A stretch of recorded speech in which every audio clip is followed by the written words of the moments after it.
Yes welcome back to news analysis. ఇవాల్టి news analysis లో మనతో పాటు డిస్కషన్ లో పాల్గొనడానికి నరేష్ గారు బీఆర్ఎస్ సీనియర్ నాయకులు అండ్ శ్రీవర్ధన్ రెడ్డి గారు బీజేపీ సీనియర్ నేత అండ్ దిలీప్ కుమార్ గారు మాజీ ఎమ్మెల్సీ అండ్ కాంగ్రెస్ నుంచి సార్ మొత్తం ముగ్గురు కూడా మనకి అందుబాటులో ఉన్నారు లైవ్ లో. Sir good morning all of you. Good morning అండి సార్. ముఖ్యంగా నరేష్ గారు, హైడ్రా దూకుడు ప్రదర్శిస్తోంది. నెక్స్ట్ టార్గెట్ వచ్చి దుర్గం చెరువు అంటున్నారు. ఆ తర్వాత హిమాయత్ సాగర్కి సంబంధించి కూడా ఆల్రెడీ కొంతవరకు సర్వే చేస్తూ ఉన్నారు. చాలా దూకుడుగా వ్యవహరిస్తోంది. ఏం చెప్తారు? ఎలా ఉండబోతోందంటారు? అసలు హైడ్రా ఏర్పాటు చేయడం కానీ హైడ్రా తీసుకుంటున్న డెసిషన్స్ కానీ ఏమనిపిస్తోంది?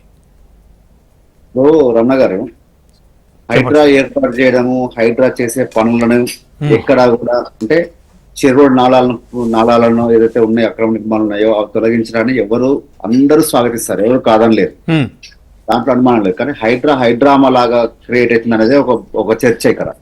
ఎందుకు అంటా ఉన్నామంటే ఈరోజు రాష్ట్రంలో ఉన్నటువంటి సమస్యలన్నింటినీ పక్కన పెట్టి రాష్ట్రంలో ఉన్నటువంటి సమస్యలన్నింటినీ వాటిని చర్చకు రానియకుండా ఇది ఒక పక్కదారి పట్టించే వ్యవహారంగా మాత్రం కాకూడదు అనేది మా ఆలోచన విధానం అంతే. ఎందుకు అంటా ఉన్నాం, రైతుల్లో ఈ రోజు వరకు కూడా మీరు ఇచ్చిన హామీ ప్రకారంగా రైతు రుణమాఫీ కాలేదు. రైతులంతా రోడ్ల మీదకి వచ్చి ధర్నాలు చేస్తా ఉన్నారు. రైతులంతా బ్యాంకులకు వెళ్ళి వాళ్ళ వేదన పడతా ఉన్నారు. ఇట్లాంటి సమయంలో హైడ్రా పేరు మీద చర్చ అంతా అటువైపోయే విధంగా ఎవరి పని వాళ్ళు చేసుకుంటారు. రాష్ట్ర ప్రభుత్వ వ్యవస్థలో ఏ రకంగా ఉంటుంది, హైడ్రా అనేది కొత్త ఏం కాదు. నాలాల మీద అక్రమ నిర్మాణాలు చేసేది, వాటి మీద నోటీస్ ఇచ్చేది, వాటి మీద కూల్చివేతలు చేసేది, రోడ్ల అక్రమాలు ఉంటే చేసేది, అవి ఆ పని జరుగుతూనే ఉంటది. కానీ ఇప్పుడు ఎందుకు ఈ ప్రభుత్వం దాన్ని హైలైట్ చేసి చూపిస్తా ఉంది? ఎందుకు ఈ ప్రభుత్వం దాన్ని అంతా వేరే చర్చ రానియకుండా ఈ ప్రభుత్వం దాని మీద ఎందుకు ముందుకు పోతా ఉంది? ఈరోజు రైతు భరోసా అందలేదు రైతులందరికీ కూడా. మరి రైతులకు పెట్టుబడి ఎవరు అందిస్తారు? వాళ్ళకి పెట్టుబడి ఎవరికి కావాలి? ఈ రోజు ఉన్నటువంటి 4-5 బిల్డింగ్ తొలగిస్తే రైతులందరికీ రైతు భరోసా అందుతుందా?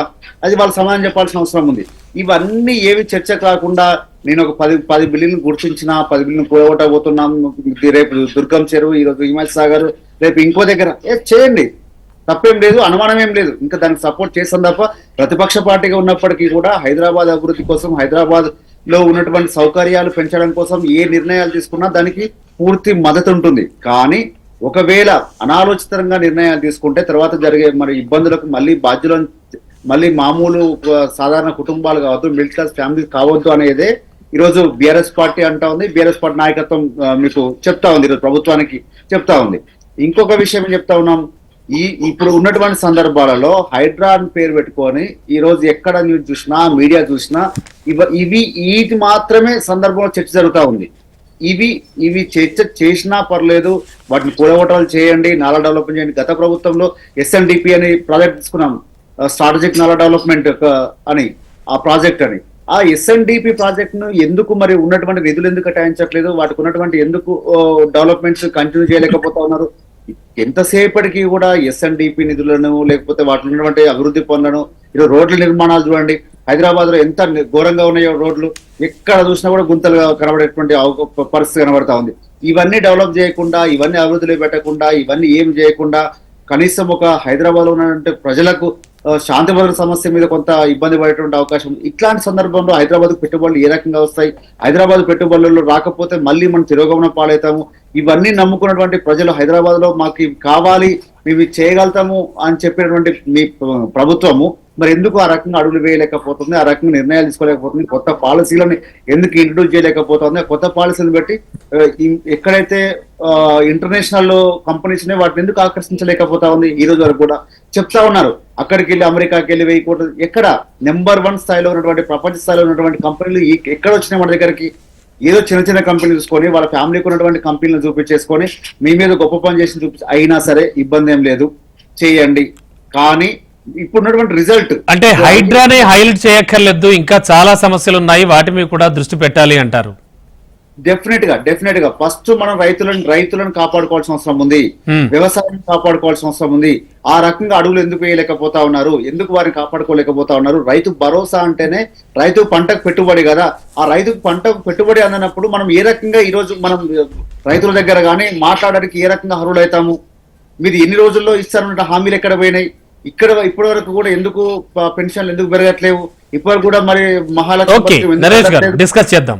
Done sir. శ్రీవర్ధన్ రెడ్డి గారు, ఏమనిపిస్తోంది మొత్తానికి హైడ్రా అయితే దూకుడు కొనసాగిస్తోంది అండ్ చాలా చాలా కీలకమైనటువంటి చెరువులపై ఆక్రమణలు, చెరువుల్ని పరిరక్షించాలి అనేటువంటి కంకణం కట్టుకుని హైడ్రాకి ఆల్రెడీ చాలా విశేషమైన అధికారాలు కూడా ఇచ్చారు నిన్న గాక మొన్న. అండ్ చాలా దూకుడుగానే వ్యవహరిస్తోంది. నెక్స్ట్ టార్గెట్ వచ్చి దుర్గం చెరువు అంటున్నారు. సార్ గుడ్ మార్నింగ్ ప్యానల్ ఉన్న మిత్రులకు, హెచ్ఎం టీవీ ప్రేక్షకులకు, ఇది ప్రభుత్వం యొక్క బాధ్యత. ప్రభుత్వం యొక్క స్థలాలను ఎవరైనా ఆక్యుపై చేసుకుంటే వాటిని తొలగించి ప్రభుత్వము హ్యాండ్ ఓవర్ చేసుకోవాల్సిన బాధ్యత ప్రభుత్వానికి. అదేవిధంగా అక్రమంగా ఏదైతే ఇక విరుద్ధంగా, రూల్స్ విరుద్ధంగా నిర్మాణాలు జరిగాయో, మరి గత ప్రభుత్వాల్లో కావచ్చు, అంతకున్న ప్రభుత్వాలు కావచ్చు, ఇప్పుడున్న ప్రభుత్వాలు కావచ్చు, సో ఆ ప్రభుత్వాల్లో కొన్ని రూల్స్ విరుద్ధంగా నిర్మాణాలు జరిగితే ఇంకో ప్రభుత్వం వచ్చినప్పుడు తన యొక్క రాజకీయ ప్రాబల్యంతో ఇంకో దగ్గర రూల్స్ విరుద్ధమైనటువంటి నిర్మాణాలు జరుగుతూ ఉన్నాయి. మనం గత అనేక సంవత్సరాలు చూస్తూ ఉంటాం. సో హైడ్రా అనేది మొత్తం తెలంగాణ రాష్ట్రం అంతా ఇదే మొత్తం ప్రజల యొక్క జీవితాలను మారుస్తుంది. ఇక ఇదే ఏదో ఒక వెలుగుని తీసుకొస్తుంది. మరి అంత దీంట్లోనే ఏదో నిరుద్యోగులకు ఉద్యోగాలు వస్తాయో, రైతులకు అంతా ఈ హైడ్రా తొలగించిన తర్వాత మరి పంటలకు నీళ్లు వస్తాయో అన్నంత హడావిడిగా ఈ యొక్క ముఖ్యమంత్రి గారు లేకపోతే వాళ్ళ యంత్రాంగము దీన్ని రోజు షో చేస్తున్నటువంటి అంశమే. దీంట్లో తప్పే ఉందండి. ఇలా ఎన్ కన్వెన్షన్ గత అనేక సంవత్సరాల నుంచి 100 కోట్ల రూపాయలు సంపాదించుకున్నారు. దాని గురించి చర్చ ఎందుకు? అక్రమాలు ఉన్నాయి, తొలగించారు, నువ్వు తొలగించుకుంటూ పోవాలి.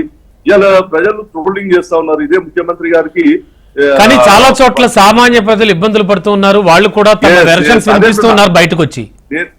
ప్రభుత్వానికి నిజంగా చిత్తశుద్ధి ఉంటే రియల్ గా ఒక మంచి సుపరిపాలన అందించాలి, ప్రజల్లో ఒక అవగాహన తీసుకురావాలి. ఏదైతే అక్రమాలు జరిగాయో వాటికి ఏంటి ఆల్టర్నేట్ అనేది ప్రభుత్వం ఆలోచన చేయాలి. మనం ఫస్ట్ అనాల్సింది ఏంటంటే, ఇవాళ చాలా పెద్ద పొలిటికల్ బ్యాక్గ్రౌండ్ ఉన్న వాళ్ళు కావచ్చు, లేకపోతే పారిశ్రామికంగా ఉన్న వాళ్ళు కావచ్చు, లేకపోతే రియల్టర్స్ కావచ్చు, వీళ్ళు ఫస్ట్ ఆక్యుపై చేసినటువంటి భూములు, చెరువులు, వీటిని ఫస్ట్ తొలగించు. ఇలా నువ్వు ఓవైసీ ఏదైతే కబ్జా చేశారో ఇలా మొత్తం క్లియర్ గా శాటిలైట్ లో మన అందరూ కూడా తెలిసిపోతుంది. నువ్వు ఎందుకు అలా చర్యలు తీసుకోలేదు? ఇలా మహబూబ్ నగర్ లో ఎక్కడో 25 కుటుంబాలను ఇలా కూల్చేసి రోడ్ మీద పడగొట్టారు. ఇది ఒక రాజకీయమైనటువంటి కక్షలాగా ఉంది. కానీ నిజంగా ప్రభుత్వానికి ఒక సుపరిపాలన అందించాలి, నిజంగా మార్పులు తీసుకురావాలని చెప్పేసి ఇలా రేవంత్ రెడ్డి గారు ఆలోచన చేస్తలేరు. ఇది ఒక వైపు ఏంటంటే, ఇది ఇలా రాష్ట్రాల్లో ఎన్నికలు జరగబోతా ఉన్నాయి. ఇలా కాశ్మీర్ కావచ్చు, జార్ఖండ్ కావచ్చు, మహారాష్ట్ర.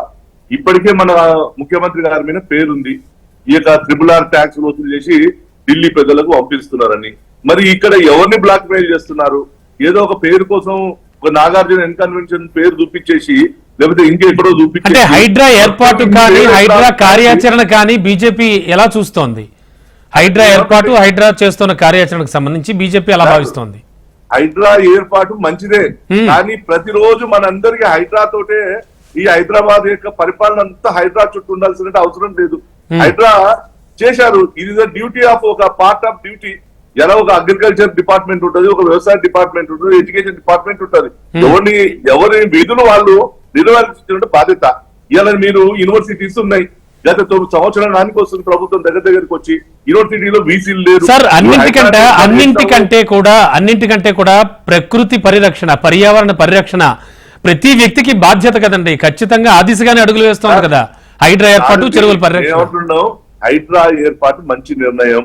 ఇవాళ విశ్వనగరం కావాలి అనుకున్నటువంటి హైదరాబాద్ లో వర్షం పడితే 10 నిమిషాల్లో మొత్తం కూడా రోడ్లన్నీ కూడా నీళ్లతో, జలమయంతో అయిపోతా ఉన్నాయి.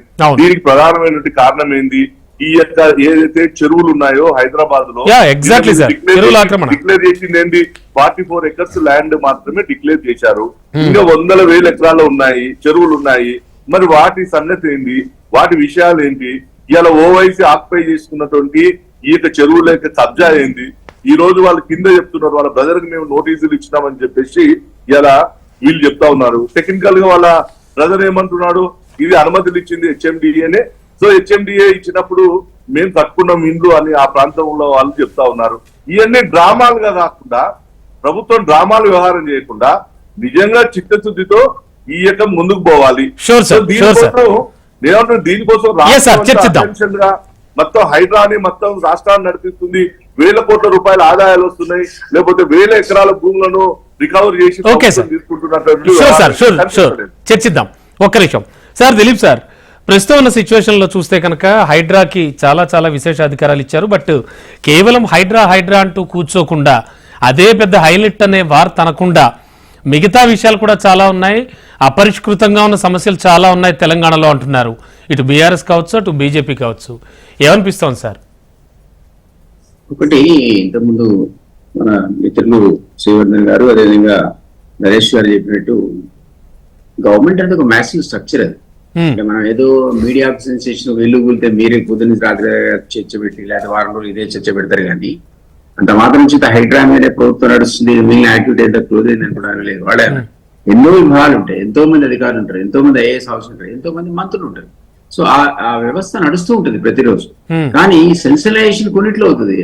ఈ కన్వెన్షన్ పోయి కొడితే వార్త అది చూపిస్తారు, కానీ ఎక్కడో శ్రీకాకుళంలో కానీ లేకపోతే ఏటున్నరలో విష జ్వరాలతో 10 మంది వచ్చారు చూపిస్తారు కదా. సో ఏమంటానంటే ప్రభుత్వం నడవట్లేదని తప్పు. ఒక విశేష అధికారులు ఇచ్చి హైడ్రాని ఏర్పాటు చేసిన మాట వాస్తవమే. సో వాళ్ళు హైదరాబాద్ మటుకే పరిమితం, మిగిలిన జిల్లాలో డిమాండ్ వస్తుంది. మీరు ఎంత ఎవరు మనంతా ఏం మాట్లాడుకున్నా, ఎవరు సర్వే చూస్తారండి, ఒక మీడియా వ్యవస్థ చేసింది. 95% of the people including several political leaders they are welcoming. ఇప్పుడే ఇద్దరు మిత్రులు కూడా హైడ్రాని కరెక్టే, మంచి పని చేశారు, కానీ దీన్నే ఫోకస్ చేయకండి, వేరే అంత ప్రాచుర్యం అవసరమా అంటున్నారు వీళ్ళు. అంత ప్రాచుర్యం ఎందుకు హైడ్రాకి సంబంధించి మీరు ఇస్తున్నారండి. అది ఒక వింగ్ నేర్పు. ఇప్పుడు విజిలెన్స్ ఏసీబీ ఈ మధ్య కాలంలో 200 కేసులు పెట్టింది 9 నెలల లోపల. ఒకడైతే ఏకంగా ఒకడే దగ్గర 1500 కోట్లు దొరికాయి. తర్వాత ఆ మధ్య సెన్సేషన్ గా మారినటువంటి టెలి స్కామ్ ఉంది, అది కూడా అట్లే సెన్సేషన్ అయింది కదా. మరి అది ఇంకా ఆగలే, అది క్లోజ్ కాలే, చార్జ్షీట్ రాలే, ఇంకా ఉద్దేశం ఎగ్జామిన్ చేయలేదు. మీరు ఆ అంశాన్ని వదిలిపెట్టి ఈ అంశాన్ని ఎత్తుకున్నారు, ఇంకో వారానికి మీరు వదిలేస్తారు. అయితే అందరి అబ్జర్వేషన్స్ ఇంక్లూడింగ్ మైసెల్ఫ్ ఏంటంటే ఈ హైడ్రా యాక్టివిటీ వల్ల ఒక సామాన్యుడు గాని ఒక పేదవాడు గాని దీనివల్ల నష్టపోకూడదు. ఎందుకంటే వాళ్ళు ఎక్కడైనా అక్రమాలు ఏవవుతున్న వాడు కాస్త కూర్చో డబ్బులు కూడా పెట్టుకొని చేస్తారు. కాబట్టి ఫోకస్ అనేది నాకు తెలిసి హైడ్రాకు ఉన్న గైడెన్స్ కూడా ఇప్పుడున్నటువంటి మీరు మెన్షన్ చేసిన రకరకాల చెరువులు, ఆక్రమణకు గురైన ప్రాంతాలు, అక్కడ వచ్చినటువంటి పెద్ద పెద్ద విల్లాలు లేదా స్ట్రక్చర్స్ మీద ఫోకస్ చేస్తారు తప్ప. ఇప్పుడు అక్బర్దీ ఉన్నాడు, చెరువు మధ్యలోనే కట్టుకుని అంటున్నారు, మీడియా కూడా అంటుంది, పేపర్లు రాసి. ఆయన కాదు దమ్మైతావు ఎట్లా ముక్కుంటారో చూస్తా, ముందు ఆ గవర్నమెంట్ బిల్డింగ్ కూడా కొట్టు, లేకపోతే ట్యాంక్ బండి కింద ఈ బిల్డింగ్ ఉంది గవర్నమెంట్ కూడా కొట్టు, గవర్నమెంట్ బిల్డింగ్ కూడా కొడతారండి. నిజంగా కూడా అక్బరుద్దీన్ ఓవైసీ గవర్నమెంట్ కి సరెండర్ చేస్తే అక్కడ మన శాఖ నడిపినా తప్పులేదు అంటున్నా నేను. ఏమంటానంటే సామాన్యులు ఇబ్బంది పడకూడదు, అక్రమ నిర్మాణం చేయకూడదు. ఎప్పుడు 30 ఏళ్ల కింద పర్మిషన్ తీసుకున్నా, 30 ఏళ్ల కింద నువ్వు పర్మిషన్ తీసుకుంటే రాటిఫై అయిపోయినట్టేనా? అధికారులు వచ్చి తీసుకోవాలా? అంటే ఈ పనులు పెట్టి మనం అధికారులు ఎమ్మడి పెట్టి వాడికి ఛార్జ్ షీట్ ఇచ్చి సస్పెండ్ చేసి రిటైర్ అయిన వాడి పెన్షన్ కూసి ఈ పనులు పెట్టుకుంటావా? ఒక ఎయిమ్ తో మీరు ఏర్పాటు చేసినప్పుడు వాడు పనిచేయండి. అందరం స్వాగతించినాక కొంత యాక్టివిటీ కాస్త కూర్చో 10% 5% అక్కడక్కడ ఎవరికైనా ఇబ్బంది కలిగి ఉండొచ్చు. కేటీఆర్ అన్నాడు నాదే, ముందు అంతా నాదే కాదన్నాడు, నాదే అన్నాడు. ఆ తర్వాత డ్రోన్ కెమెరాలు అవి పెట్టి మా సీఎం గారు చేసి అరెస్ట్ చేశారు, కేసులు పెట్టారు. ఆ తర్వాత ఇప్పుడు అంటాడు అది నాది కానే కదా, నీకు తీసుకున్నాడు. ఆ మాట అప్పుడే చెప్పొచ్చు. మీరంతా గొడవ అవుతున్నప్పుడు ఆ మాట ఎందుకు చెప్పలేరు? అది నాదే ఎందుకన్నా పొందాం అనుకున్నావు ఆ పాపం. వాట్ ఎవర్ నేను ఏమంటానంటే అట్లా మా పొంగులేట్ అన్నాడు, నిన్న మొన్న చూపించాడు. ఇప్పుడు మంచిగా తలాము పడకే ఇండిపెండెంట్ లేక్ లాగా కనబడుతుంది, తీసేసుకోండి అంటున్నాడు. ఒట్టిపారేండి ఆక్రమణ చేసి ఉంటే అంటున్నాడు. అలా అందరూ కూడా ఆ పద్ధతిగా ముందుకు వచ్చి ఎవరైనా చెప్పి ఉంది నలుగురు మంచిగా. సార్ క్వశ్చన్ ఏంటంటే పెద్ద పెద్ద నిర్మాణాలు చేసినటువంటి బడాబాబులందరూ ఉన్నారు, మరి వారందరివి కూడా నిర్మూలించడం సాధ్యమేనా? అంటే పారదర్శకత అనే దాని మీద పెద్ద క్వశ్చన్ వస్తుంది సార్. మీకు గత 30 సంవత్సరాల లోపల హైదరాబాద్ లో జరిగినటువంటి 650 చెరువులు ఈ రోజు 250కి కుదించుకుపోయినాయి, మొత్తానికి డిసపేర్ అయిపోయినాయి. అవును సార్. అట్లాంటి వాటిని ఇప్పటికిప్పుడు మీరు ఈ హైడ్రాకున్న సిబ్బంది కానీ వాళ్ళకున్న శక్తి కానీ మీరు ఎమ్మడి పడితే వాళ్ళకి 10 ఏళ్ళు పడుతుంది. అందుకనే ఈ మధ్య నిన్న మొన్న సీఎం రివ్యూ చేసి వివిధ శాఖలలో ఉన్నటువంటి సిబ్బందిని అక్కడికి తరలిస్తున్నాడు, కన్సాలిడేట్ చేస్తున్నాడు, దాని పరిధి పెంచుతున్నాడు. అవునవును, అదనపు సిబ్బందిని కేటాయిస్తున్నారు. అవును, వరంగల్లో ఈ హైడ్రాతో సంబంధం లేకుండా అక్కడ ఉన్న కలెక్టర్ వాళ్ళ అధికారులను కూర్చొని ఇరిగేషన్ వాళ్ళు కూర్చొని వాడే ఒక కమిటీ వేసుకుని వాళ్ళ ఆక్రమణ మొదలు పెట్టారు. చేయండి అక్కడ వీళ్ళు ఇన్స్పైర్ అయితే. ఒకటేమో డిటరెంట్ ఎఫెక్ట్, కొత్తగా ప్లాట్ కొనాలన్నా అపార్ట్మెంట్ కొనాలన్నా రకరకాల పర్మిషన్ ఉన్నాయో చూడకుండా ఎవరు పోడింది, అది కనపడుతుంది కదా, అందరికి అర్థమైంది ఏం జరుగుతుందో. అదే పద్ధతిలో ఇతర జిల్లాల్లో కూడా ఏం ఆగట్లేదు, హైదరాబాద్ సంవత్సరం హైదరాబాద్ పరిమితం. సో ఆ జిల్లాలో కూడా చర్య అయితే ఇవన్నీ కూడా రాబోయే ఒక దశాబ్ద కాలం పాటు ఈ అక్రమాలను వీటిని అరికట్టేటువంటి డెటరేట్ ఎఫెక్ట్ అయితే ఉంటుంది సో కదా. ఏదేమైనా హైడ్రా ఖచ్చితంగా దూకుడుగానే వ్యవహరించి ముందుకు వెళ్ళిపోతుంది అంటారు. పోవాల్సిందే అంటే నేను Okay, sir. ఖచ్చితంగా పోవాల్సిందే. Sure, sir. Sure, sir. Yes, sir. Okay, sir. పని చేయాలి. అందుకే నేను ఇంకోటి చేశాను. మీరు రేపు విజిలెన్స్ గురించి మాట్లాడండి, ఏసీ గురించి మాట్లాడండి, మీకు అట్లా విచిత్రమైన కేసులు వస్తాయి అక్కడ కూడా. మీరు ఆ శాఖ మీద ఫోకస్ చేయట్లేదు, పెద్ద పెద్ద వాళ్ళని పట్టుకుంటున్నారు. ఆ కేసులు నడుస్తూనే ఉన్నాయి ఇంకా. Okay, sir. ఇంకొక 3 నెలల్లో షూర్ సార్, చర్చిద్దాం. ఒక్క నిమిషం సార్. నరేష్ గారు, పారదర్శకత అనే విషయం మీదే పెద్ద క్వశ్చన్ మార్క్ వస్తుంది. ఖచ్చితంగా అందరినీ ఒకే ఘాటను కట్టి చెరువుల పరిరక్షణ అనేది సాధ్యపడే అంశమేనా? ఇందులో హైడ్రా చేస్తున్నటువంటి అంటే హైడ్రా చేస్తున్న సమీక్ష కానీ అలాగే హైడ్రా కార్యకలాపాలు కానీ వాటి మీద బీఆర్ఎస్ ఏం చెప్పబోతోంది? అండ్ హిమాయత్ సాగర్ లాంటి చాలా చాలా కీలకమైనటువంటి వాటర్ సోర్స్ ఉండేటువంటి ఏరియాస్ కానీ అండ్ వీటన్నింటిపైన అక్రమ నిర్మాణాలపైన ఫోకస్ పెడుతోంది. నేడో రేపో దుర్గం చెరువు అంటున్నారు, ఆ తర్వాత హిమాయత్ సాగర్ కూడా వితిన్ 2 days అంటున్నారు. సో ఇవన్నీ చూస్తే ఏమనిపిస్తోంది? పారదర్శకతకు సంబంధించి ఏం చెప్తుంది బీఆర్ఎస్? ఇప్పుడు హైడ్రా అనేది కొత్త పేరుతో రావచ్చు, కానీ ఇది కొత్తదేం కాదు. రాష్ట్ర ప్రభుత్వం చేసినాయి, కొన్ని రాష్ట్ర ప్రభుత్వ నిబద్ధతతో పనిచేసినాయి, కొన్ని రాష్ట్ర ప్రభుత్వాలు ఇష్టానుసారం పనిచేసినాయి. ఇష్టానుసారం పనిచేసినటువంటి ప్రభుత్వాలలో కాంగ్రెస్ ప్రభుత్వం మెయిన్. గతంలో కాంగ్రెస్ ప్రభుత్వంలోనే గంగాలాగా ఉన్నటువంటి చెరువులు తాంబాల్లాగా అయిపోయినాయి. బట్ రీసెంట్ 10 years అధికారంలో ఉన్నది మీరే చాలా పర్మిషన్లు ఇచ్చుంటారు. వాళ్ళ దగ్గర ఆధారాలు ఉంటే చూపించండి. ఈ 10 సంవత్సరాలు ఏమి ఇచ్చినాము, ఏం చేసినాము, ఇంకా మేము పెంచినామా లేదా, ఉన్నటువంటి చెరువులు కాపాడినాం, చెరువుల కంచెలు వేసినాము, చెరువులకు కుంటల కంచెలు వేసినాము, ఉన్నటువంటి నాళాలకు చేసినాము, ఉన్నటువంటి జిహెచ్ఎంసీ లో ఉన్నటువంటి పార్కులకు మేము కాంపౌండ్ వాల్స్ పెట్టించినాము. ఎందుకు అంటే ప్రభుత్వ భూమిని కాపాడాలి, ప్రభుత్వంలో ఉన్నటువంటి సౌకర్యాలలో ఎటువంటి ఇబ్బంది లేకుండా నాళాల మీద కబ్జాలను మేము తొలగించినాము. ఇది గతంలో చాలా సందర్భాలు నో డౌట్ చెరువుల పరిరక్షణకి మీరు కృషి చేశారు. మిషన్ కాకతీయ కావచ్చు, మిషన్ భగీరథ కావచ్చు, చెరువులు పూడికలు తీయించారు అండ్ గొలుసుకట్టు చెరువులను అభివృద్ధి చేశారు. ఎందుకు మళ్ళీ కలకలాడుతా ఉన్నాయి? గతంలో ఉన్నటువంటి పరిస్థితి ఈ రోజు ఎందుకు లేదు అంటే దాని మీద నిబద్ధతతో నిక్కచ్చిగా మేము పనిచేసినాం. ఈ రోజు హైదరాబాద్ లో అయినా సరే, లేకపోతే మూసీ పరిరక్షణ అయినా సరే, లేకపోతే హిమాయత్ విషయంలో అయినా సరే, ఇట్లాంటి లేకపోతే కృష్ణా వాటర్ తరలించడం అయినా సరే, గోదావరి వాటర్ తరలించడం అయినా సరే, ఇవన్నీ ఒక నిబద్ధతతో పనిచేసినాం. ఆ పనిచేసే విధానంలో హైలైట్ చేసుకోవడము, లేకపోతే నిర్మాణం కూర్చివేసినంత మాత్రం ఇంకేదో అయిపోయిందని చూపించడము, అయినప్పటికీ కూడా హైడ్రా చేసే పనులు చేయనివ్వాలి, చేయనిస్తాం, అభ్యంతరం ఏం లేదు. కానీ దాన్ని హైలైట్ చేయకుండా దాని వల్లనే ఇంకేది జరిగిపోతుంది అనకుండా మీరు 4 చెరువుల అక్రమ నిర్మాణాలను కూడగొట్టి దానివల్ల ఈరోజు 100 లక్షల ఎకరాలలో రైతులు పంటలు వేయకపోతే నష్టం ఎవరికి జరుగుతుంది? మేము ప్రధాన ఎజెండాగా తీసుకున్నటువంటి రైతే రాజు చూడాలన్నటువంటి ప్రధాన ఎజెండా తెలంగాణలో మళ్ళీ వెనక్కిపోయే అవకాశాలు ఉన్నాయి. గతంలో కంటే ఈ 9 నెలల కాలంలో ఈ పంట కారులోనే చాలా తక్కువ పంట దిగుబడి వచ్చింది. ఎందుకు వచ్చింది? మరి కేసీఆర్ గారు ముఖ్యమంత్రి ఉన్నప్పటికీ, రేవంత్ రెడ్డి గారు ముఖ్యమంత్రి ఉన్నప్పటికీ ఏమి తేడా? ప్రజలు ఎందుకు వారికి భరోసా ఇవ్వలేకపోతా ఉన్నారు? ప్రజల నుంచి వారికి, ప్రభుత్వం నుంచి వారికి ఎందుకు ఎప్పటికప్పుడు ప్రభుత్వం క్లారిటీ ఇస్తూనే ఉంది. రైతు భరోసాకు సంబంధించి కానీ, రీసెంట్ గా రుణమాఫీకి సంబంధించి కానీ, ఆధార్ కార్డులో తప్పులు కానీ ఇలాంటి కొన్ని ఉండడం వల్ల కొంతమందికి అవ్వలేదని క్లియర్ కట్ గా ప్రభుత్వమే చెప్పింది. అంటే రైతులపై కూడా ఫోకస్ పెడుతోంది కదా. గారు నేను ఒక మాట ఏం చెప్తా ఉన్నానంటే, ప్రభుత్వ బ్యాంకుల్లో ఆధార్ నెంబర్ తప్పు ఉన్నటువంటి పరిస్థితుల్లో ఏ రకంగా రుణాలు ఇచ్చారండి? అంటే ప్రభుత్వ బ్యాంకులు వాళ్ళ దగ్గర రైతుల దగ్గర తీసుకున్నప్పుడు ఆధార్ నెంబర్ తప్పు ఉంటే రుణాలు వాళ్ళకి ఎట్లా చేరినాయి? మరి వీళ్ళెందుకు మరి ప్రభుత్వాన్ని సబ్మిట్ చేయలేకపోతా ఉన్నారు? మరి రుణమాఫ్ చేసే సమయానికి ఆధార్ నెంబరే ప్రధాన సమస్యగా ఇప్పుడు ప్రధానంగా మనం చూసేది ఆధార్ నెంబర్ కదా. ఎందుకు మరి బ్యాంకులు ముందు నుంచి వాళ్ళ దగ్గర ఎందుకు ఫాలోఅప్ చేయలేకపోతా ఉన్నాయి? మరి ఒకవేళ ఈ ప్రభుత్వం యొక్క ఉద్దేశం 2 లక్షల పైబడి ఉన్నట్లయితే ఆ 2 లక్షల పైబడి ఉన్నటువంటి అమౌంట్ ని మీరు కట్టిన తర్వాత మేము చేస్తామని చెప్పి ఎందుకు వాళ్ళు నోటీస్ పీరియడ్ ముందుకు ఇవ్వలేదు? మరి నిజంగా మీకు అదే ప్లాన్ ఉన్నట్లయితే ఒక 2 రోజుల ముందు నుంచే మీరు 2 లక్షల రుణమాఫీ మీకు అవుతుంది. ఈ కట్ ఆఫ్ డేట్ ఆగస్టు 15 లోపు మీరు ఆ పైన ఎక్స్ట్రా అయితే ఉంటుందో అది మీరు కట్టేయండి, ఆ తర్వాత మేము చేస్తామని చెప్పి ఎందుకు ప్రజలకు ముందు చెప్పలేదు? ఓకే, ఈ రోజు ఓకే సార్, రైతు రుణమాఫీకి సంబంధించి పక్కన పెట్టండి. హైడ్రా అనుకున్నది సాధించగలుగుతుందా ప్రస్తుత పరిస్థితుల్లో? ఖచ్చితంగా ముందుకు వెళ్ళగలుగుతుందా? నేను ఒక తెలంగాణ పౌరునిగా, పార్టీలకు అతీతంగా, పార్టీ నాయకునిగా కూడా సక్సెస్ కావాలనే కోరుకుంటా ఉన్నాం. అది మంచి నిర్ణయాలు తీసుకోవాలని కోరుకుంటా ఉన్నాం. తొలగించాల్సిందే, హైదరాబాద్ ను కాపాడాల్సిందే. హైదరాబాద్ ను కాపాడే క్రమంలో హైడ్రా ఒక్కటే కాదు, ప్రభుత్వ నిర్ణయాలు కూడా ఆ రకంగా ఉండాలి. ప్రభుత్వాల్లో ఉన్నటువంటి శాంతి భద్రత సమస్యలు లేకుండా చూసుకోవాలి.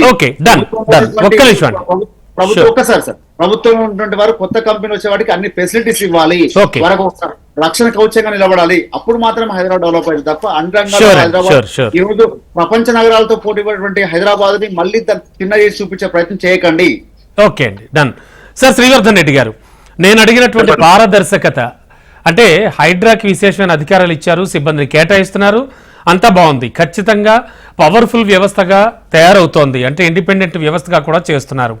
ఈ నేపథ్యంలో హైడ్రా అనుకున్న లక్ష్యాలు సాధించగలుగుతుందా? అంటే హైడ్రా పారదర్శకత ఎంతవరకు ముందుకు వెళుతుందంటారు? ఎలా అనిపిస్తోంది? సార్ ఒకటి ముఖ్యమంత్రి గారు ఏదైతే ఒకవేళ పొలిటికల్ విల్ పవర్ తో నిర్ణయం తీసుకొని దాని ముందు కొనసాగితే ప్రభుత్వం ఇక నిర్ణయాన్ని బట్టి కొనసాగుతా ఉంటుంది.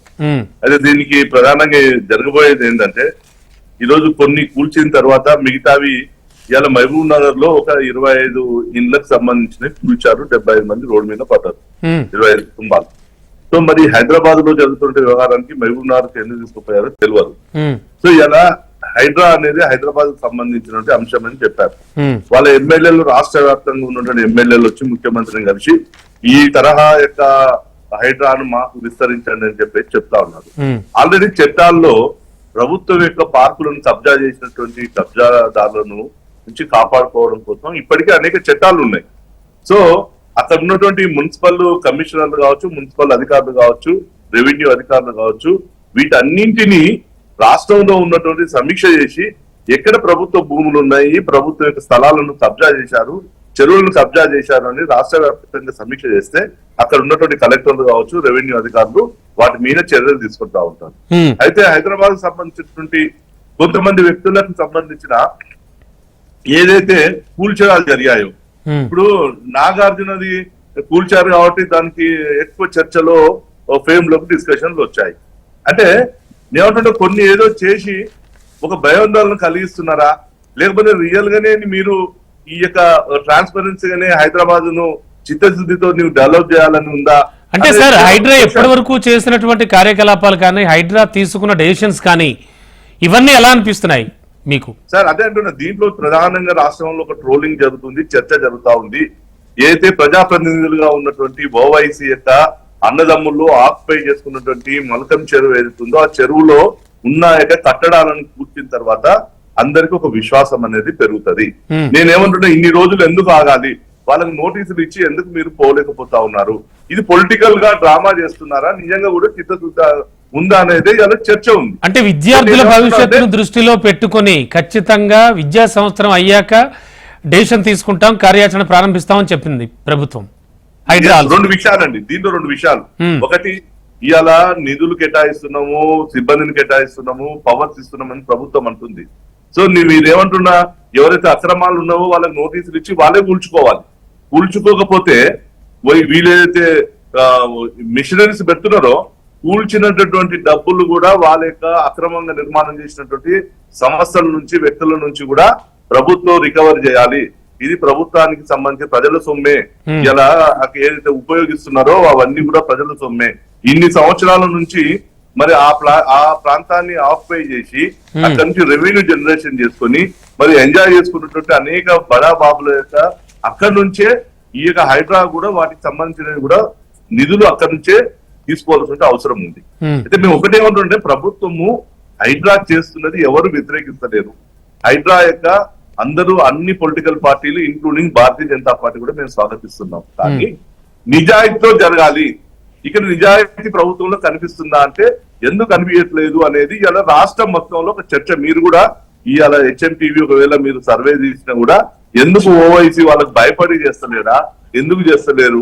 ఇలా ఓల్డ్ సిటీలో మీరు వెళ్ళండి, అనేక ప్రాంతాలు ఆక్యుపై ఉన్నాయి. అసలు అక్కడ పోవడానికి కూడా కనీసం మనుషులు చిన్న బైకులు బండ్లు పోనికి కూడా లేనటువంటి పరిస్థితులు ఉన్నాయి. ఎవరు ఆక్యుపై చేశారు? ఈ ఆక్యుపై చేసినట్టు కారణం ఎవరు? మరి ఎన్ కన్వెన్షన్ లో నేను ఒకటి అడుగుతున్నా, ఎన్ కన్వెన్షన్ చేసింది కదా, మరి దీనికి పర్మిషన్ ఇచ్చిన వాళ్ళు ఎవరు, అధికారులు ఎవరు, ఎక్కడ దీని మీద చర్య రివ్యూ మాట్లాడదాం. ఇంకా మనకు చాలా సమయం చేసినప్పుడు ప్రభుత్వం మీద ఒక విశ్వాసం వస్తుంది. షూర్ సార్ ఒక బ్రేక్ తీసుకుందాం. అంటే బ్రేక్ తర్వాత దిలీప్ సార్ మీతో మాట్లాడదాం. సార్ దిలీప్ సార్, ముఖ్యంగా ఈ పారదర్శకతకు సంబంధించి మాట్లాడుకుంటూ ఉన్నాం. ఖచ్చితంగా హైడ్రా తన పరా భేదాలు లేకుండా ముందుకు వెళుతుందా? ఆఫ్ కోర్స్ సీఎం గారి బ్రదర్ కూడా నోటీసులు ఇచ్చి హైడ్రా ముందుకు వెళుతోంది అనేటువంటి భావన అయితే ప్రజల్లో కలుగుతోంది. అయితే మరోవైపు ఖచ్చితంగా ఆలోచించాల్సిన విషయం ఏంటంటే సార్, రెవెన్యూ ఇరిగేషన్ శాఖ ఇస్తున్నటువంటి నోటీసులతో సామాన్య ప్రజలు చాలా భయపడుతున్నారు, బెంబేలెత్తిపోతున్నారు. అంటే ఇళ్ళు కూలుస్తుంటే మేము ఎక్కడికి పోవాలి, మాకు ఒక సమయం ఇవ్వాలి కదా. సరే, గత ప్రభుత్వం ఇవ్వచ్చు, అలాగే ఇప్పుడు కూడా కాస్త సమయం మాకు ఇవ్వాలి కదా. ఇవ్వకుండా ఎట్లా కూలిస్తే ఎలాగా? మొన్నటికి మొన్న రాయదుర్గం దగ్గర కూడా ఎప్పటి నుంచో దాదాపు 30 ఏళ్ల నుంచి ఉంటున్నారు వాళ్ళు. అండ్ ఇంకా ఇలాంటివి చాలా చాలా ఘటనలు చూస్తున్నాం సార్. వీటికి సంబంధించి ఏం చెప్తుంది? అండ్ బీజేపీ చెప్తోంది, శ్రీవర్ధన్ రెడ్డి గారిది వాయిస్ మీరు విన్నారు ఇంతవరకు కూడా, ఖచ్చితంగా ఓవైసీకి సంబంధించి, ఓవైసీ సోదరులకు సంబంధించి వారికి సమయం ఎందుకు ఇవ్వడం, అక్కడ కూడా ఖచ్చితంగా పారదర్శకత మెయింటైన్ చేయాలి కదా అంటున్నారు. ఇక్కడ కూడా మనం personal scores, political scores settle చేసుకుంటే ఎట్లా? అంతకుముందు ఎన్ కన్వెన్షన్ మీరు ఎట్లా గురుస్తారు, కోర్టు నుంచి డైరెక్షన్ ఉంది, అది ఉంది, ఇది ఉంది, గతంలో ఇష్యూ నలిగిందని నాగార్జున ప్రెస్ మీట్ లో చెప్పాడు. అంటే బహుశా కోర్టుకు పోయాడు, కోర్టు పోయి దీని మీద కూడా పోయిన సందర్భంలో మరి కోర్టు ఏమైనా నోటీస్ ఎందుకు వెళ్ళి అడిగినా అది లేదు. అట్లాంటప్పుడు ఈసారి మరి ఆ జాగ్రత్తలు తీసుకుని నోటీసులు కూడా ఇస్తున్నానేమో. అందుకని హైకోర్టు నిన్న కేసులో చెప్పింది, రూల్స్ ప్రకారమే పల్లారాజేశ్వర రెడ్డి దాంట్లో ఫాలో రూల్స్ అని చెప్పింది. ఆయనకి ఆర్డర్ ఇవ్వలే, ఆపండి కానీ ఆపది 3 రోజులు ఇచ్చినట్టు, తర్వాత దాన్ని ఎత్తేసి ఫాలో యాజ్ పర్ రూల్స్ చేయండి, ఏం చేసినా ఏ కేసైనా అదే పద్ధతిలో పోద్దాం, ఇంకో పద్ధతిలో పోదు. కాబట్టి నోటీస్ ఇస్తారు, ఆ తర్వాత వారం రోజులు టైం ఇస్తారు, మళ్ళీ మొదలు పెడతారు. అంతేగాని ఇప్పుడు కొట్టావు కాబట్టి కేటీఆర్ రేపు కొడతాను రెడీగా కూడా ఆయన కూడా నిలబడతాడు కాబట్టి రేపే పోయి నువ్వు ఓవైసీని కూలగొట్టు అంటే దాంట్లో ఎవరితోనే ఎవరు అన్నారు, ఇది సెన్సిటివ్ సబ్జెక్ట్ కూడా యూనివర్సిటీ అనేది. అట్లా కాకుండా కూడా మీరు చూసారే వాడు ఆరోగెన్స్ ఎంత ఎట్లా ఛాలెంజ్ చేశాడు, రెండు దమ్ముంటే గవర్నమెంట్ ఇంతకుముందు చెప్పారు. సో ఇట్లా కొన్ని అంశాలు కూడా పరిగణన తీసుకోవాల్సి వస్తాయి. మీరు ఎస్ అగ్రీ, సామాన్యుడు కానీ పేదవాడు కానీ ఆకస్మికంగా ఇంతకు ఎగ్జాంపుల్ చెప్పారు, రోడ్డు మీద పడేసే వాళ్ళందరినీ వాళ్ళు ఎక్కడికి పోతారనే సమస్య వస్తుంది. పబ్లిక్ సింపతి కూడా గెయిన్ అయ్యింది ఆ విషయాలు. కాబట్టి ఖచ్చితంగా నాకు తెలిసి ప్రభుత్వం ప్రజల ద్వారా ఎన్నుకున్న ప్రభుత్వం కాబట్టి అటువంటి పనులు చేయదు. అట్లాంటి విధంగా ఇర్రెగ్యులారిటీస్ ఉన్నా కూడా వాళ్ళకి సఫిషియెంట్ నోటీస్ ఇచ్చి తర్వాత ఆల్టర్నేట్ సైట్స్ చూపించో లేదా డబుల్ బెడ్రూమ్ అలాట్మెంట్ ఇచ్చో వాళ్ళు అక్కడ షిఫ్ట్ చేసిన తర్వాత చేస్తారు తప్ప చేయరు. ఇక్కడ కూడా మనుగోలు గారి పేపర్ ప్రెస్ స్టేట్మెంట్ చూసి ఉంటారు. ఆయన అక్కడ కనుక కాలేజ్ నడుస్తుంటే యాజమాన్యమే వాళ్ళని వేరే దగ్గరికి మార్చాలి, సహకరించాలి, కూర్చోవాలి. లేదు యాజమాన్యం ముటికేస్తే అప్పుడు ఈ అకాడమిక్ ఇయర్ లో ఏదైతే సెలవులు వస్తాయో ఆ మధ్యలో కుట్రాలు కావచ్చు, వీళ్ళని ఇబ్బంది పెట్టద్దు ఆయన వర్షన్. అది బిఏపీ సపోర్ట్ చేస్తుందని చాలా హుందాగా శ్రీవర్ధన్ రెడ్డి గారు అన్నారు. మరి రఘునందన్ స్వాగతించాడు, ఎంపీ కొండా విశ్వేశ్వరరెడ్డి స్వాగతించాడు, కిషన్ రెడ్డి గారు వేరే రకంగా మాట్లాడాడు. టీకరణ అయితే ఏకంగా హైడ్రా యాక్టివిటీ అంతా మీరు ఫండ్ కలెక్షన్ కోసం మొదలు పెట్టారన్నది. అందులోనే 2 వర్షన్స్ ఉన్నాయి. కేటీఆర్ రండి నేనే నిలబడతా కూలబడదాం అన్నాడు. సో నేనేమంటున్నానంటే ఇక్కడ అందరూ అప్రిషియేట్ చేసినప్పుడు నేను తమ 90 అంటే సామాన్య ప్రజలకు ఏమైనా కాస్త సమయం పొడిగించి అలా ఏమైనా ఆలోచించారు అనాలోచితంగా పోయి చిన్న కాంప్లెక్స్ కొట్టి లేదా చిన్న ఇల్లు కూడా కొట్టే పరిస్థితిలో హైడ్రా ఉంటుందని అనుకోను. మీరే అన్నట్టుగా అంతకంటే పెద్ద పెద్ద కాంప్లెక్స్ అక్కడ ముందు లిస్టులు అజెండాలు ఉన్నాయి, పెద్ద ఉన్నాయి. మనకేం ట్రాన్స్పరెంట్ గా వాళ్ళ లిస్ట్ చేయమంటే ఇవ్వరు. మీరు ఆ లిస్ట్ ఇస్తే ముందు కోర్టు పోతారు, సుప్రీం కోర్టు పోతారు. కాబట్టి వాళ్ళ యాక్షన్ ప్లాన్ వాళ్ళకు ఉంటుంది. కానీ నేను చెప్తున్నది ప్రభుత్వం ప్రజల ద్వారా వచ్చిన ప్రభుత్వం కాబట్టి ప్రజలకు జవాబుదారీగా ఉంటుంది. కాబట్టి ఇట్లాంటివి ఓన్లీ సెన్సేషన్స్ కోసం చేయరు కదా. నారాయణ గారు మాట్లాడు మంచి పని చేస్తున్నాడు కానీ పులి మీద స్వారీ చేస్తున్నాడు అంటే అర్థం ఏంటి? ఈయన టేకప్ చేసిన యాక్ట్ చాలా ధైర్యంగా రేవంత్ రెడ్డి మొదలు పెట్టాడు.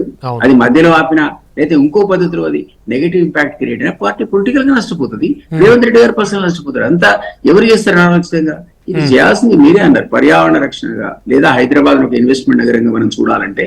ఇక్కడ మిత్రుడు అన్నారు 10 నిమిషాలు వర్షం పడితే, నాకే మొన్న వారం రోజుల కింద గట్టి వర్షం పడితే మా ఇంటికి అరగంటలో మేము డిడిఐ కానీ ఆ పక్క ఉన్నటువంటి ఏరియా నుంచి రావాలి, శివం నుంచి 2.5 hours పట్టిందండి నాకు. ఎట్లా ఇది ఎవడొస్తాడు ఇన్వెస్ట్మెంట్ పెట్టాలని? మీకు ఏ కంపెనీ వస్తుంది? మనం ఏమైనా అక్కడ ఎయిర్పోర్ట్ లో దించి ఓఆర్ఆర్ మీద హైటెక్ చూపించి ఇదే హైదరాబాద్ అంటే తప్ప డెవలప్ చేద్దాం అంటుంది కదా సార్ ప్రభుత్వం. అదే చెప్తున్నా, ఒకప్పుడు ఓల్డ్ సిటీలో మీరు అంతకుముందు ఈ లింక్ రోడ్ హైదరాబాద్ ఎయిర్పోర్ట్ కు కనెక్టివిటీ రాకముందు మీరు నేను ఇప్పుడు అడుగు పెట్టామండి అక్కడ. అదొక సైకలాజికల్ బ్లాక్ అది. సో ఇప్పుడు అది ఓపెన్ అప్ అవుతుంది, ఇంకా ఓపెన్ అప్ అవుతుంది. ఇట్లాంటి కనుక చేసేసి ఆ నారో లేన్స్ కూడా మీరు డెవలప్ చేసి అక్కడ ఉన్న అక్రమ నిర్మాణాలు ఉన్నదే వారు చెప్పినట్టుగా ఇంకా చర్చించాల్సినటువంటి అంశాలు చాలా ఉన్నాయి. ఖచ్చితంగా హైడ్రా అయితే తన దూకుడైతే చూపిస్తోందండి. ఖచ్చితంగా మిగతా విషయాల్లో అంటే సామాన్య జనాన్ని కూడా పట్టించుకుంటూ ఏ విధంగా ముందుకెళ్తుంది అనేది కూడా చూద్దాం సార్. అండ్ మనం మరో ప్రధానమైన